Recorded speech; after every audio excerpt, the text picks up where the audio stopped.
Welcome to 31st lecture. We are studying circuit analysis, and today we will solve an example for phasor diagrams. We have already studied phases and we have already studied a number of circuits related to AC. Here we have a source that is containing a current source having magnitude 4 at an angle of 45 amperes, a 2 ohm resistor ZR, and ZC for this capacitance is minus J4 ohms. We need to find out I1, I2 and V and have to plot them on a phasor diagram.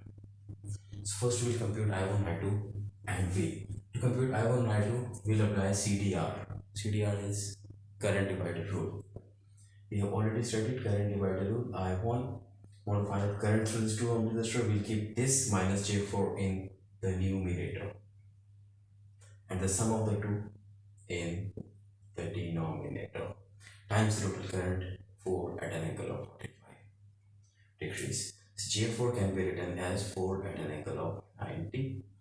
This 2, first of all, we can compute 2 as a common here. 2 can be taken as a common, and 2 can also be taken as a common from the denominator, and they cancel each other. So we are left with J2 and 1 minus J2. So this is 2 at an angle of 90. 1 minus J2 is square root of 5 at an angle of minus 63.4 degrees times 4 at an angle of 45 degrees. Now we have all three numbers in polar form. Multiply 4 by 2. 2 fours are 8. Divided by square root of 5. The answer is 3.58 at an angle of 90. Oh, this is minus J4 minus, so 2 at an angle of minus. So minus 90 plus 45 is minus 45. 62.2 taken on in the numerator becomes plus 63. So this is minus 90 plus 45 plus 63.4, which gives us 18.4 degrees. So this is I1. Let's draw a phasor and plot this.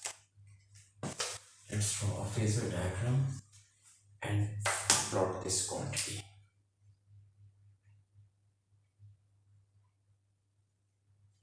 This is 3.58 at an angle of 18.4. 3.58 is magnitude at an angle of 18. This is maybe 3.5. 8 at an angle of 18.4 degrees. Because zero angle, this is 90, somewhere here will be 45. So we have plotted, we have calculated and plotted I1. Now this is I2's turn. I2 would be the current through this minus J4. So we'll give the other resistor 2 ohm in numerator instead of minus J2. The numerator will be the sum of the two. This is 2 over 2 minus J4. The other resistor, the other impedance in numerator, the sum of the two in the denominator times the total current. So taking 2 as a common, this becomes 1, this becomes 1, this becomes minus J2.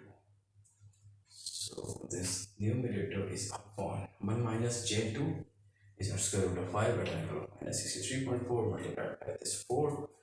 So this 4 over square root of 5 gives us 1.8 at an angle of 45. 63.5 taken in the numerator becomes plus.